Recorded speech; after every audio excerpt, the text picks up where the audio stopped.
I'll let you know as soon as Is this working? It looks like it's live streaming. Here we go. Hello, everyone. Good evening, ladies. We're just going to wait a few minutes before we introduce Linda. We're just going to allow everybody to kind of jump on here and join us. I'm going to see if I can track this as well on my own. Oh, yay, it's working. Cool. We're just going to wait a few minutes. And I'm going to turn off my volume. Cool. So Jenny, I see you got a glass of wine there. I don't have wine. I've just got water. I feel really deprived. Cheers. It's all good. Cheers. We're going to be starting in a few minutes, guys. We're just going to wait for a few more people to join, and we've got Linda all queued up here. This is a really nice thing for us because we've known Linda for some time now, and she's a great friend, and she's got a really inspiring story. So I'm excited to. I think you met her, Jenny, through the Durham Women's Network, didn't you? That's how you made your original connection. And I think I met Linda just through being involved with the community over the years, and we always keep sort of reconnecting and getting involved. Hey, Elise is on. I think we've got about 12 people joining. And I just want to let everybody know, feel free to jump in tonight and you know, really, if you have any questions for Linda, please go ahead and ask them, because we really welcome, we really would love to have everybody super involved. So if you want to just, you know, if you have any questions or comments, just drop them in the comments below. Hey, Casey's joining us. Kristen Chambers. Hi, Kristen. Kristen. So, this is also exciting because we've been using this platform, like the recordings of these interviews, and posting on our new podcast, which you can now download or stream on iTunes or Spotify. That's pretty fancy. I feel like really fancy, but like, so I'll try not to say anything that's inappropriate tonight then. Well, no, if you drop me then I need to mark my content as explicit. So okay, I won't do that. I promise. I'll be on my best behavior. So thanks everybody for joining us. And oh, Elise is commenting. I love the comments. This is so great. So as you guys know, we have Linda Marco joining us this evening. She's part of the, pardon me? Linda Flynn.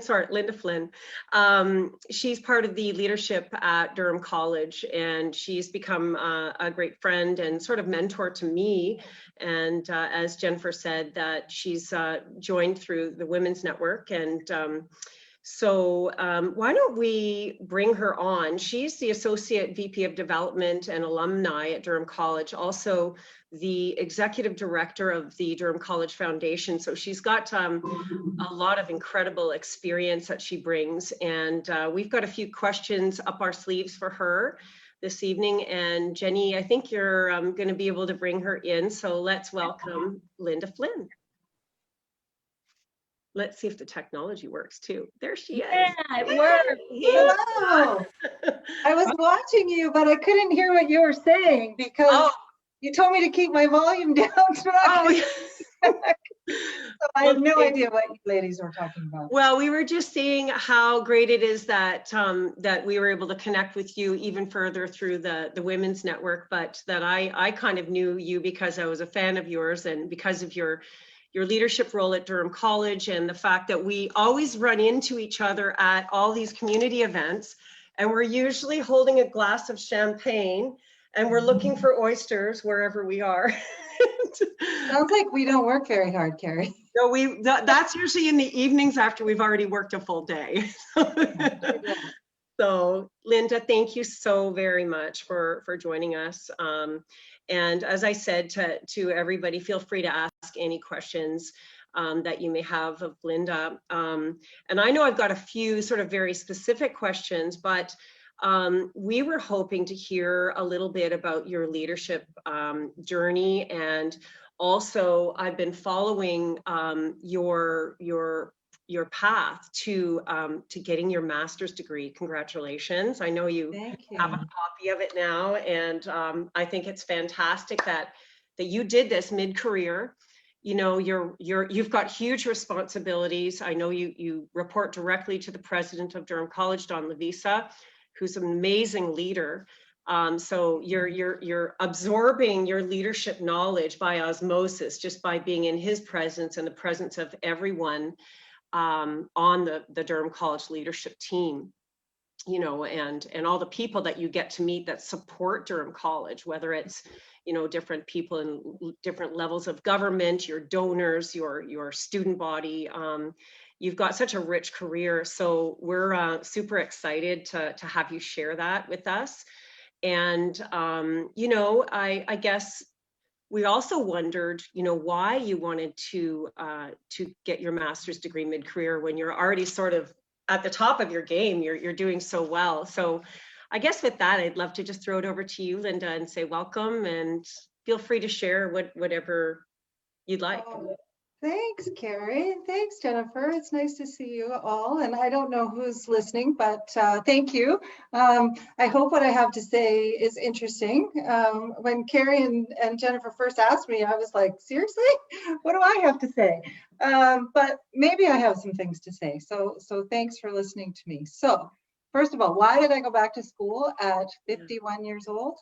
That's a good question. It felt a bit like unfinished business for me. So I graduated from Durham College way back in 1988 with a public relations diploma, yay PR. I know Jen did too.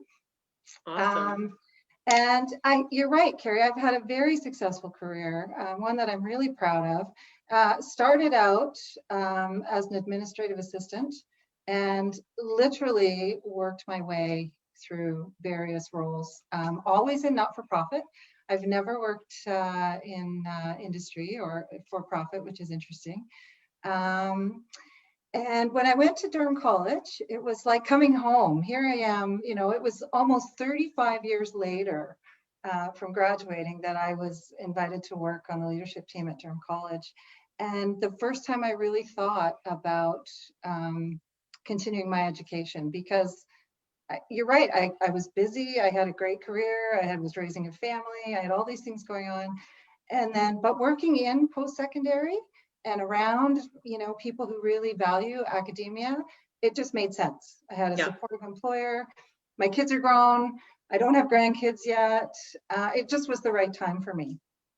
And so I picked Royal Roads University, located in Victoria, for a couple of reasons. One, because it's Victoria and I got to go there. Yeah, and I saw the pictures of you on your Facebook of you and all of your fellow students. And we got to learn in a castle, and we got to talk. Beautiful. But more than that, they welcome people who don't have undergrads. So I didn't have an undergraduate degree, right? I had my public relations diploma, and they understand adult learning, and they give credibility to experience and life experience. And so that was key, right? Man, I was terrified though. And I think my daughter's listening, and she will tell you how stressed out I was about doing this, and could I do it, and how was I going to do it, and am I smart enough, and all of those things. And I entered a cohort of 50, I think 51 people. Some of them are listening too.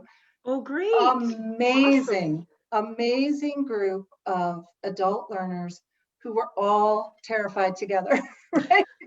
We really were. And so I talked about going to campus. We had two-week residencies. And the first time I had to go, the first year, I was driving to the airport with my husband, and it was January, and I started to cry, and I said, don't make me go. I don't want to go. Like, I changed my mind. Can I turn around? I cannot leave home for 2 weeks and live in a dorm with people I don't know. And I will tell you, it was the most amazing transformational experience of my life. So, you know, the lesson, the things that you're afraid of are the things you learn the most from, right? Isn't that amazing? I love that. The idea of just moving toward fear and we're moving through that fear, and then actually finding that you had such an incredible transformation. Yeah, and it Jenny, was not feel free to easy. jump in here too, because I know Jennifer Yeah. is also getting, going through, additional learning right now, and it can be scary for you too, Jen.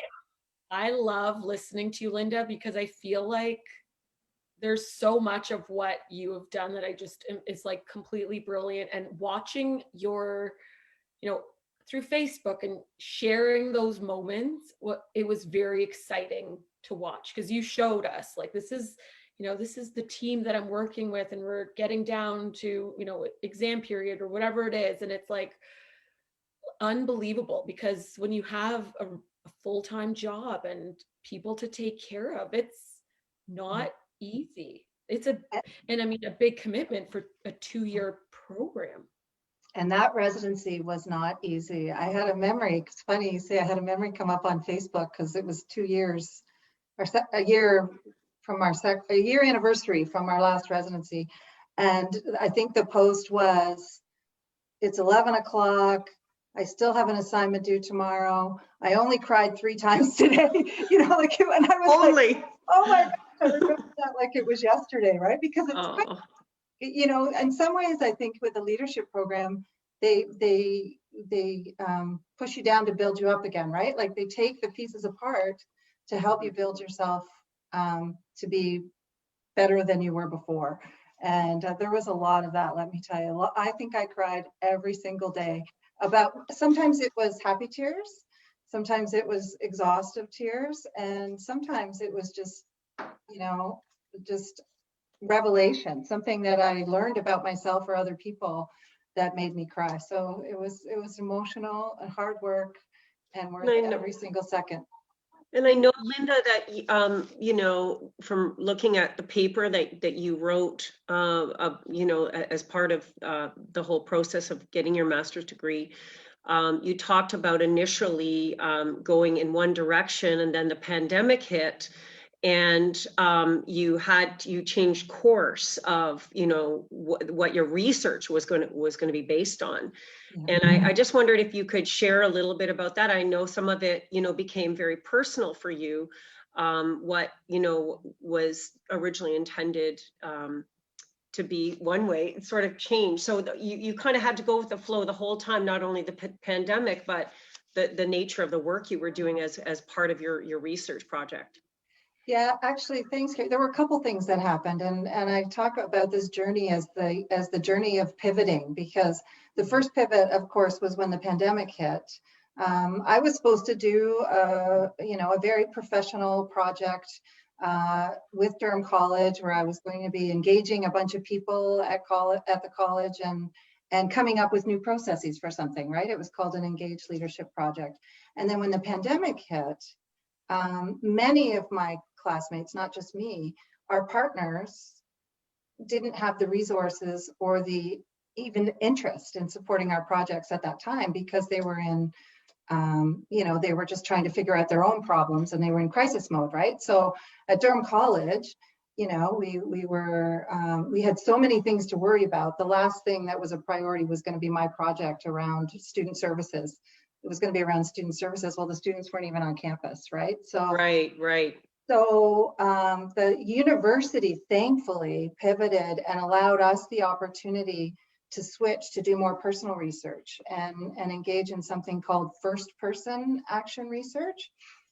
We were the only cohort allowed to do this. I've been encouraging them. I think they should let every cohort do this, because it was quite a process, but it was about personal transformation as a leader. And so we didn't have to engage other people except in terms of feedback. So, I did weeks and weeks and weeks of journaling to understand my patterns and sort of what triggers me and what affects my resiliency and how I can be more resilient. And then each week I would meet with feedback partners, and we would talk about my experiences and what I noticed and how I felt. And then they would challenge me sometimes or give me advice. And then at the end of the day, we would roll that up into, okay, how am I going to improve as a leader based on this research that I've done? And yes, it was about me, but it was also, textbook research, right? I had my my literature reviews and all of that stuff that was driving my activity and what I would notice. So that was the first pivot, was changing from engaged leadership to first person research. And then I had some personal challenges.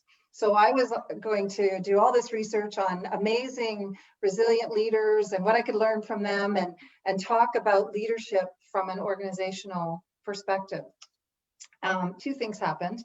My daughter had a bit of a personal crisis, and then my son had a significant personal crisis and a psychotic episode that ended with him in the hospital. And it was quite traumatic and really challenged my ability to be resilient. So I pivoted again to start looking at personal resiliency, because at the end of the day, who you are as a person and how you're coping as a person impacts who you are as a leader and how you show up as a leader. And at that point, I was barely making it to work, let alone figuring out how to be resilient for my team and my organization.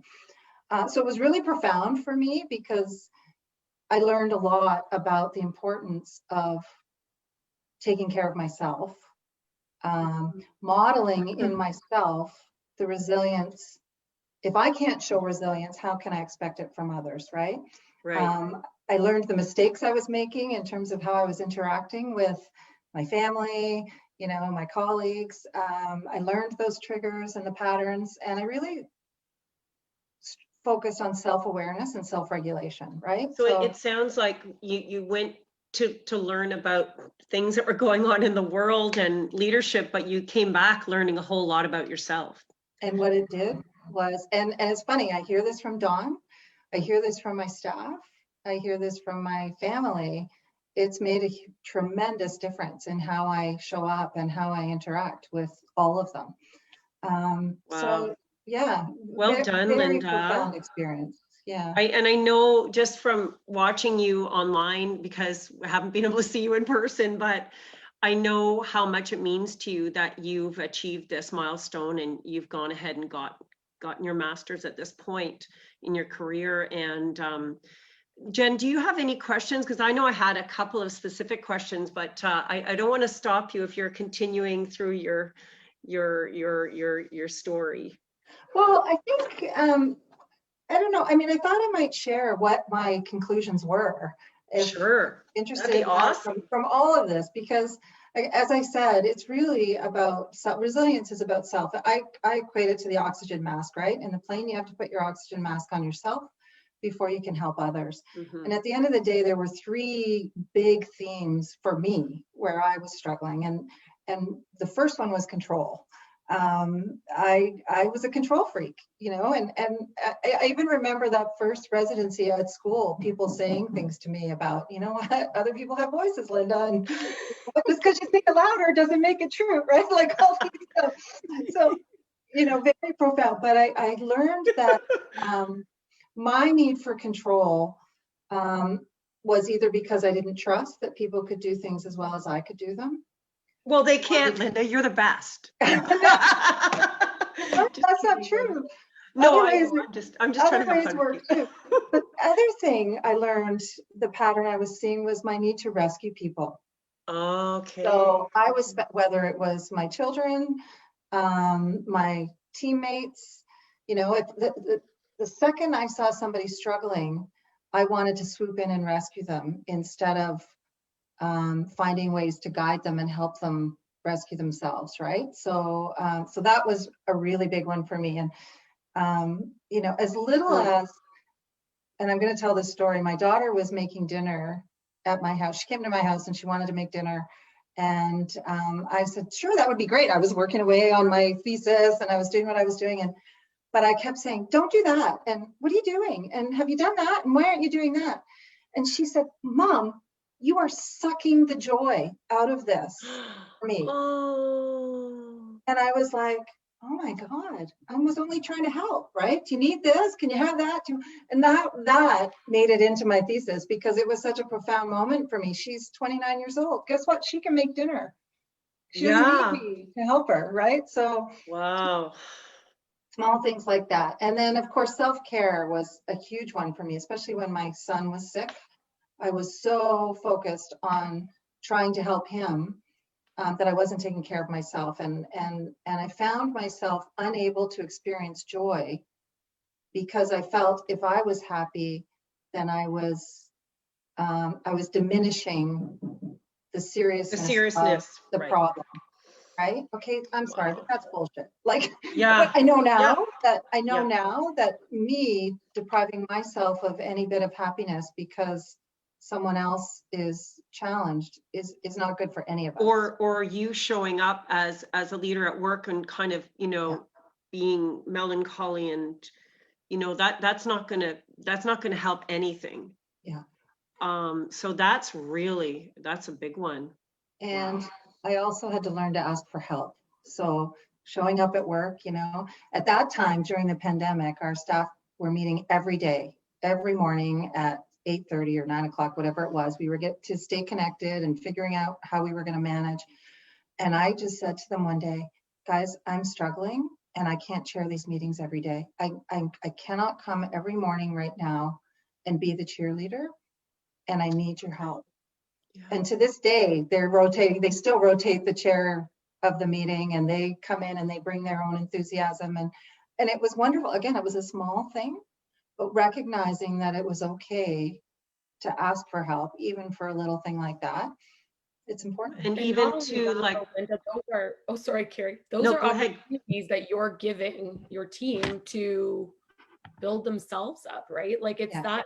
that's leadership, is allowing others to, take the reins and to do what they've seen modeled for them.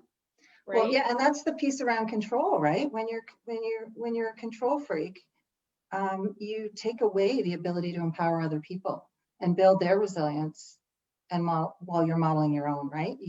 So letting things go is a big thing for me.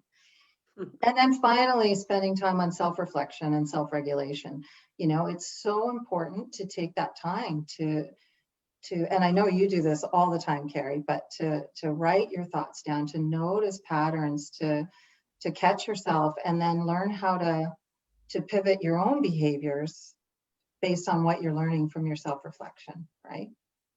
Yeah, it's so important. And I loved when you were talking about your whole process. It involved a lot of journaling and going within and just sitting quietly. And I mean, I've been able to get to a place of being really at peace with who I am and really loving who I am at this age, finally.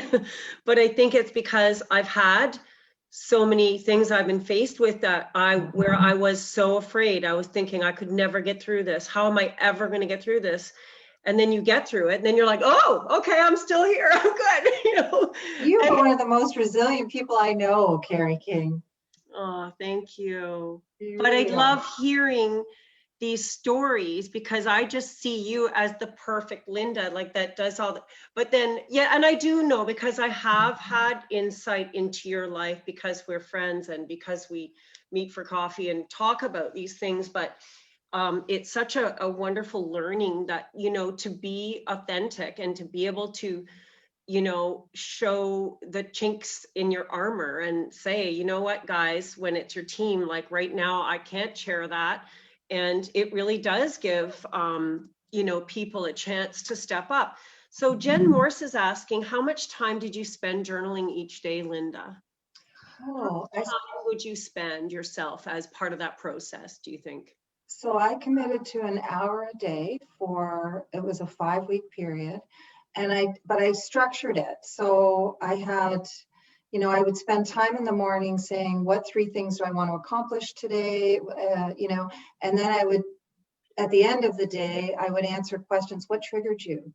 What was the best thing that happened to you today? What was the most stressful thing that happened to you? And then I would freestyle for about a half an hour. Mm-hmm. And I found that's how you identify the patterns, right? If you're asking yourself the same questions every day. So what was the most valuable? Was it the structured questions, or was it the freestyle where you really had a better understanding of who you are and yourself as a leader, and where you kind of were able to download those epiphanies? I think it was both. I think the structured piece was the part that helped me notice the pattern. So noticing every day what stressed me out, noticing every day sort of what my happiest moment was. Like those are really good patterns to Right. help you identify what those triggers are and how to deal differently.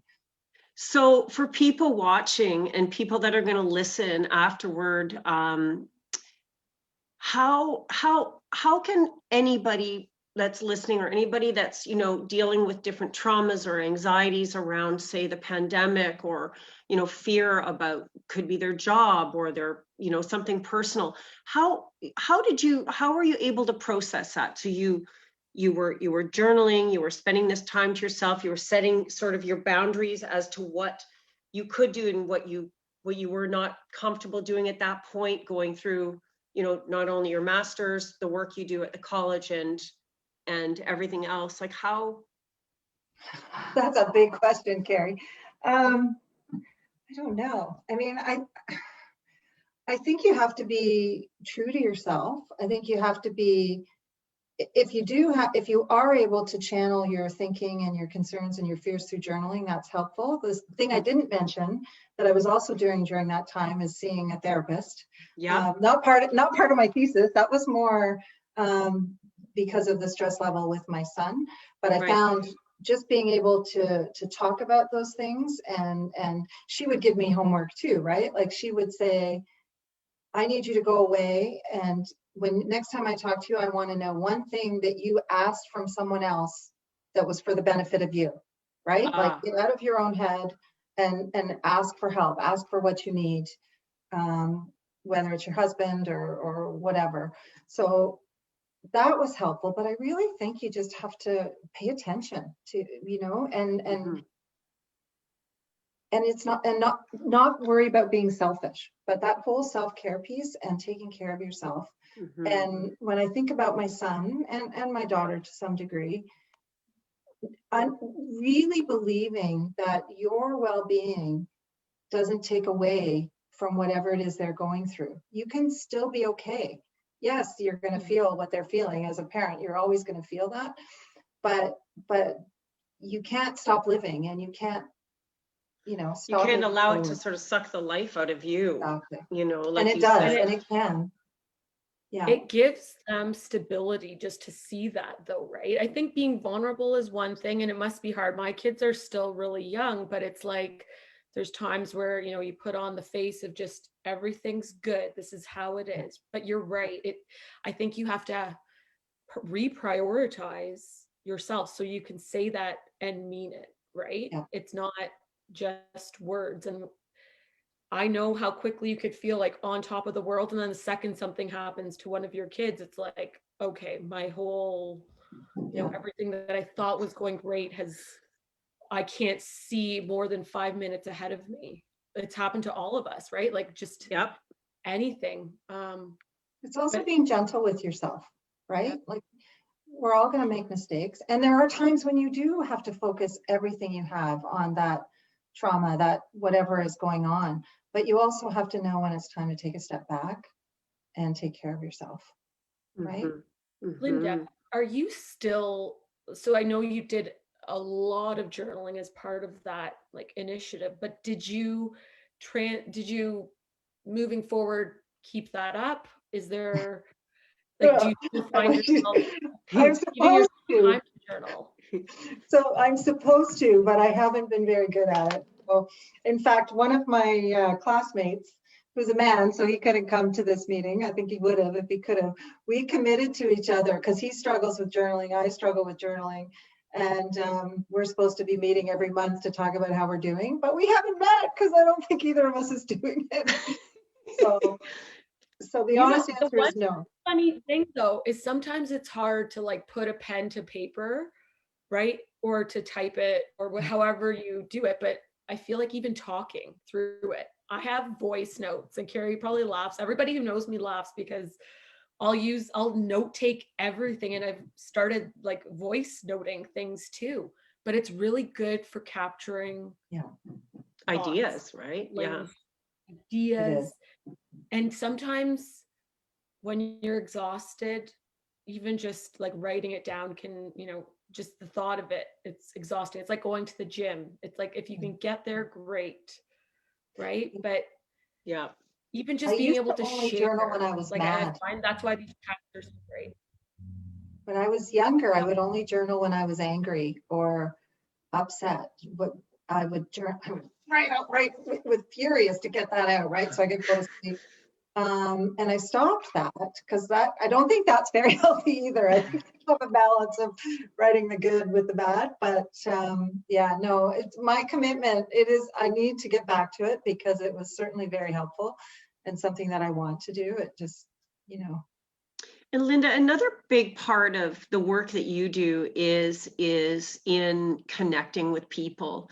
And I know we talked about this a little bit before this discussion, but that's a really big part of your role at the college, both with, on the leadership team, with the community, with your donors.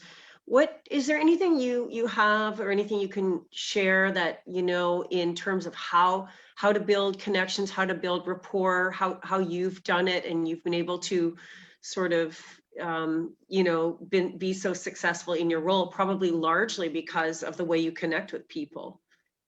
oh, thank you for that. Yeah. I think for me, and I worry that this word is overused, but I do think for me, it's about being your authentic self. I can tell a story way back when I was in my 20s and I was working at Lakefield College School in the development office. Okay.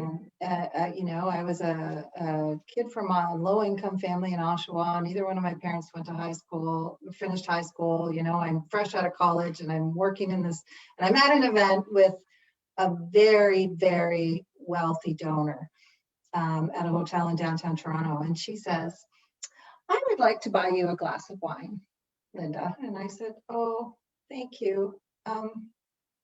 I don't really like wine. Would it be okay if I had a beer?" And I was just like, but I'd never had a glass of wine in my life, right? Like I didn't, now for the record, I was thinking, wait a second, we've put back a few glasses of wine before.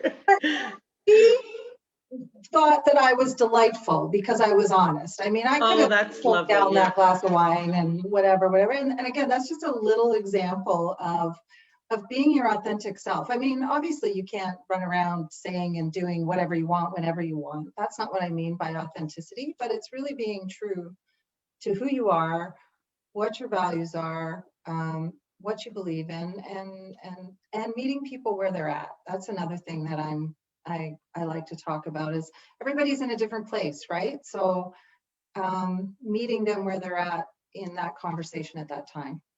Right. And Jen, do you have any questions for Linda? Anything specific? Because I do have another one if you don't. I'm gonna have that. Oh, I'm not hearing you, Jen. I know.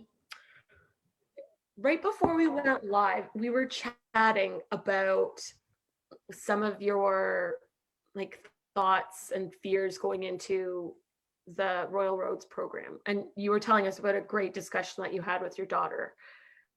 And I think this is another great example of how it's Shelby's gonna kill me if she's listening. Get somebody else's and just maybe you can tell that story to the group, because I thought that was really incredible. And that was the grades one.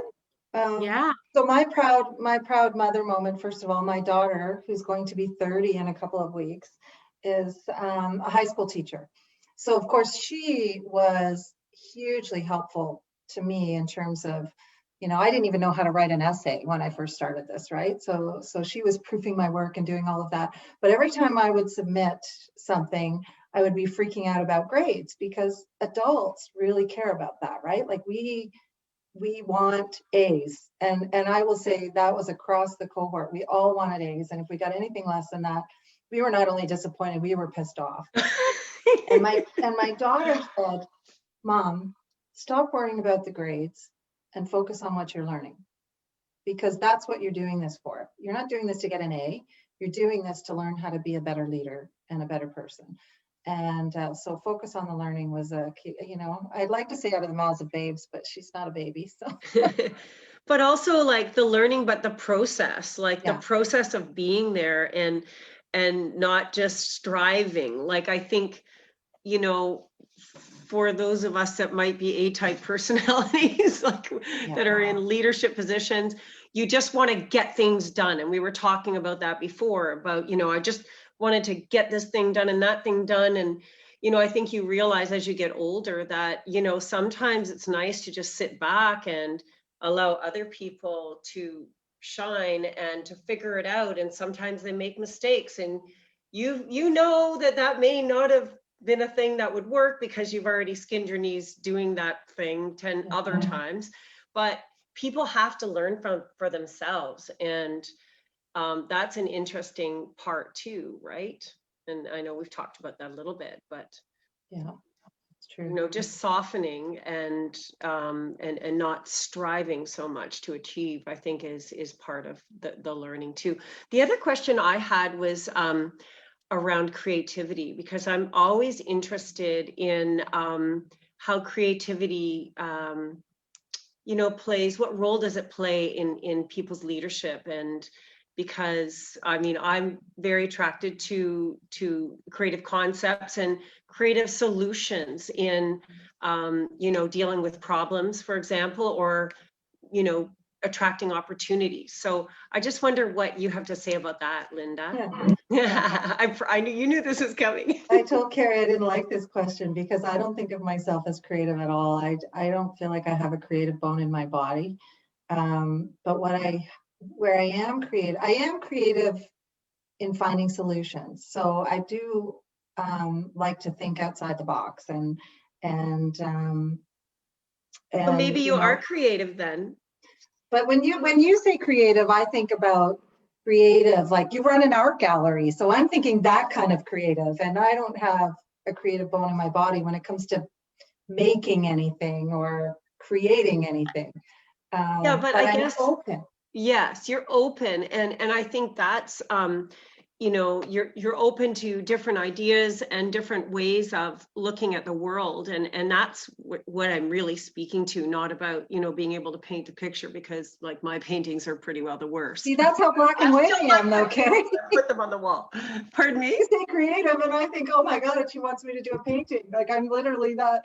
But yeah, so no, I definitely have an open mind.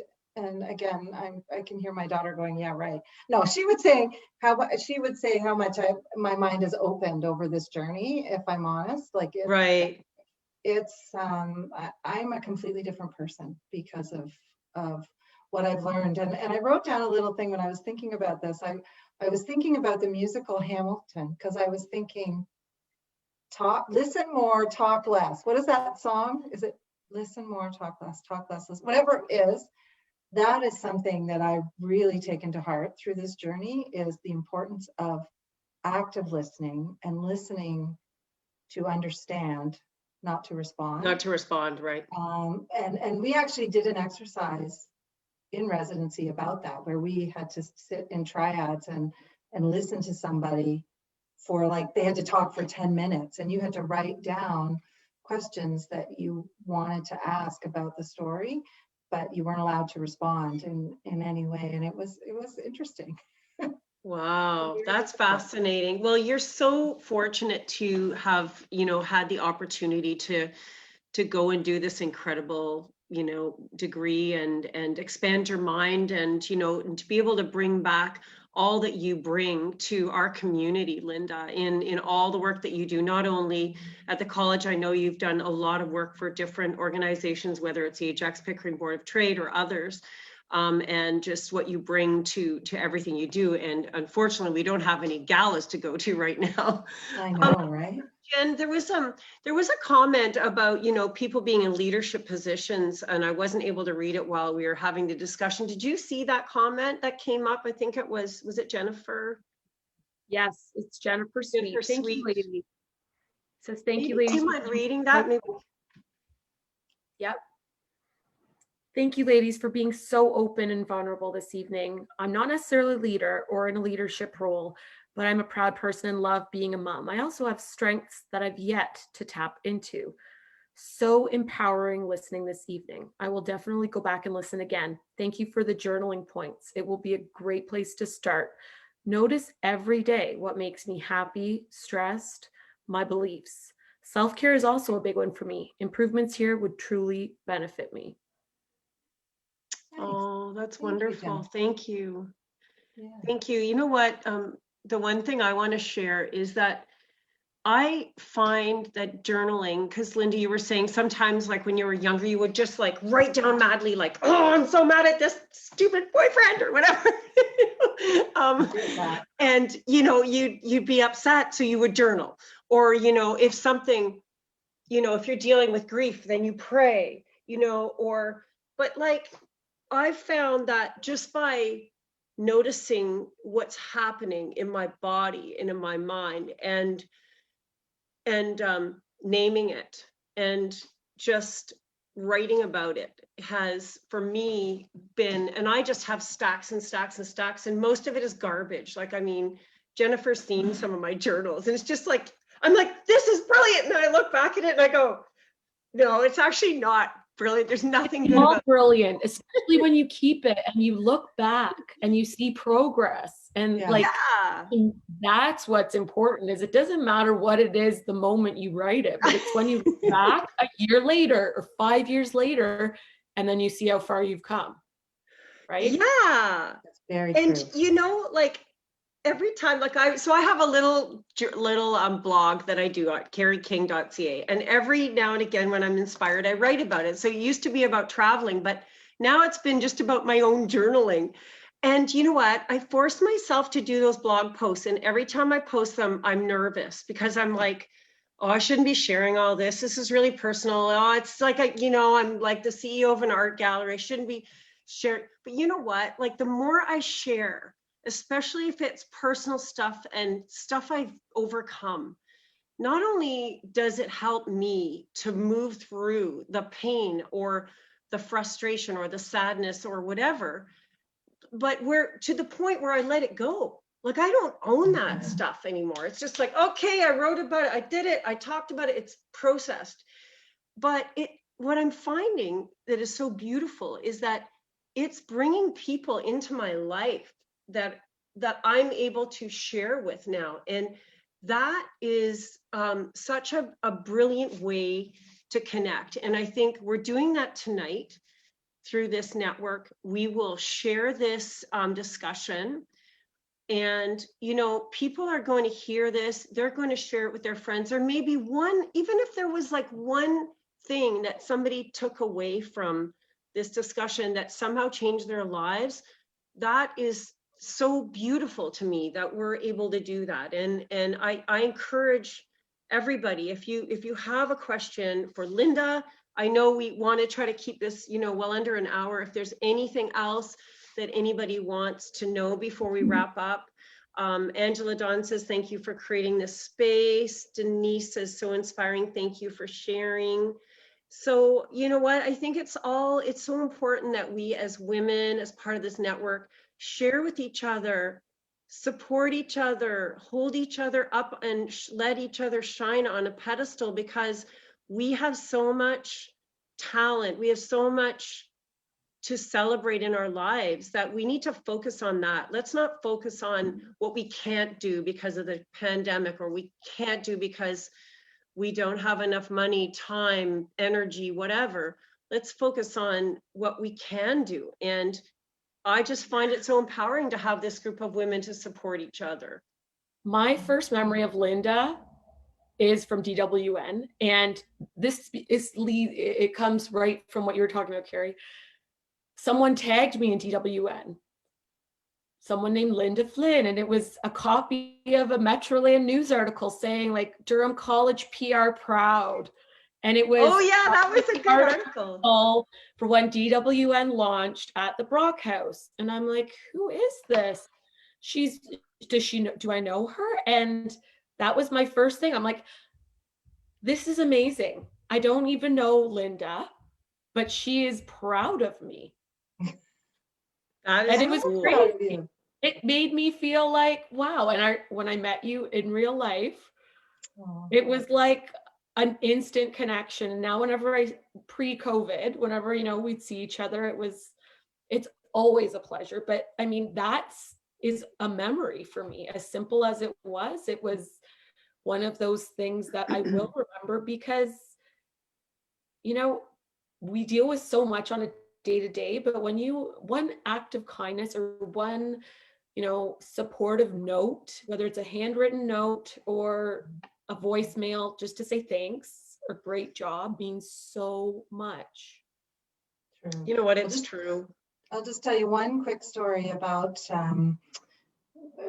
my final project and my thesis. And, I was very vulnerable, and there was a lot in there about what I'd gone through and the whole piece about giving up control. And I wrote a piece about channeling my worry about my son's illness into finding solutions, right? So worrying is useless, right? So what can I do?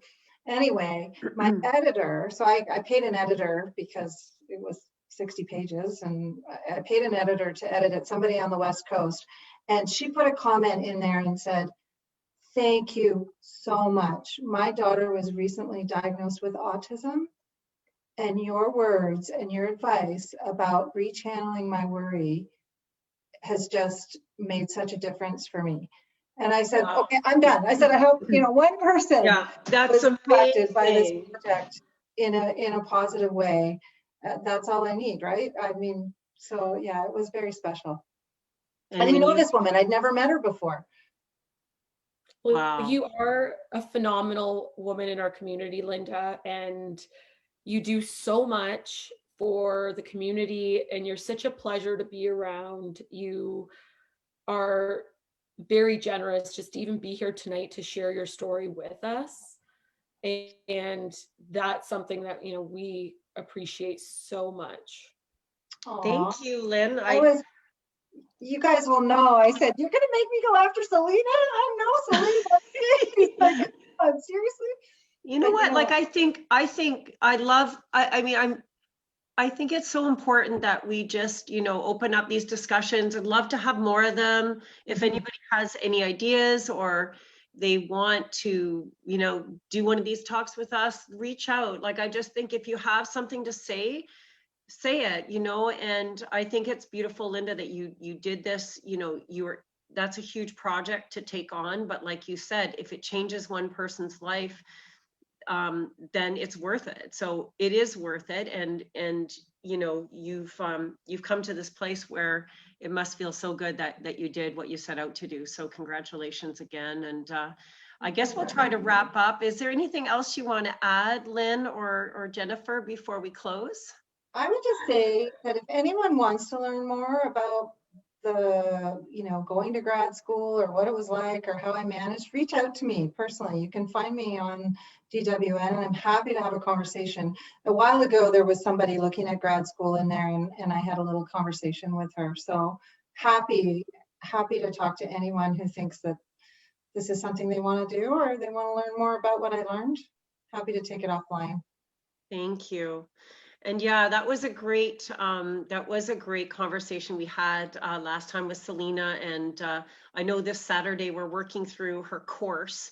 And Jennifer, we have quite a few people that joined our sort of exclusive XWN membership and are now kind of taking Selena's course with her, and which is I think it's 4 different sessions. Yeah. You want to maybe do a little promo for that, Jenny? Sure, I can. So yes, this is a really transformative opportunity for really any member of DWN who wants to connect on a more intimate level. And we are so grateful to have Selena leading us in one of the first cycles. And she's working with us live through her Maximize You course, which is a course that members of XWN have access to. And we're meeting up with Selena at different touch points to go through all of the findings and the learnings. And so it's amazing to have that connection and kind of carry that relationship through. And then moving forward, we are going to have other learning opportunities as well. And this is something that I think is really going to benefit a lot of the ladies. I've already heard so much about members that have like connected, and I've had, requests. When are we going out for drinks? As soon as the patios are open. Well, and I haven't done my homework. Have you guys done your homework for no, Saturday? I tried on Friday, and no, I've got to get my homework done because we have until Saturday morning at 11 to get it done. But yeah, no, I haven't got my homework done yet. You're going to be up at like Friday at 11:59 clicking enter. Oh my goodness. Me too. But yeah, it's so great to be, and I think there's I don't know, 15 of us or something that are all participating in that. But we've got some other people lined up that'll be sharing with us when this is over, and we're just kind of finalizing that, so it's exciting. And so if anybody wants to hear this, or if there's anything you want to share out, it'll be on our Spotify podcast. Woohoo! None of us dropped any F-bombs. We did. Okay. Don't worry, for none. The PG version. Yeah. So thank you so much, everybody, for listening tonight. And Linda, thanks for joining us. And hopefully we'll be having drinks together on a patio one day real soon. I hope so. Bubbles and oysters. Yes. Okay, everybody. Have a great evening. And thanks again, Linda. Thank you. Take care. Bye, Linda. Have a Nice to good see one. you. Good night.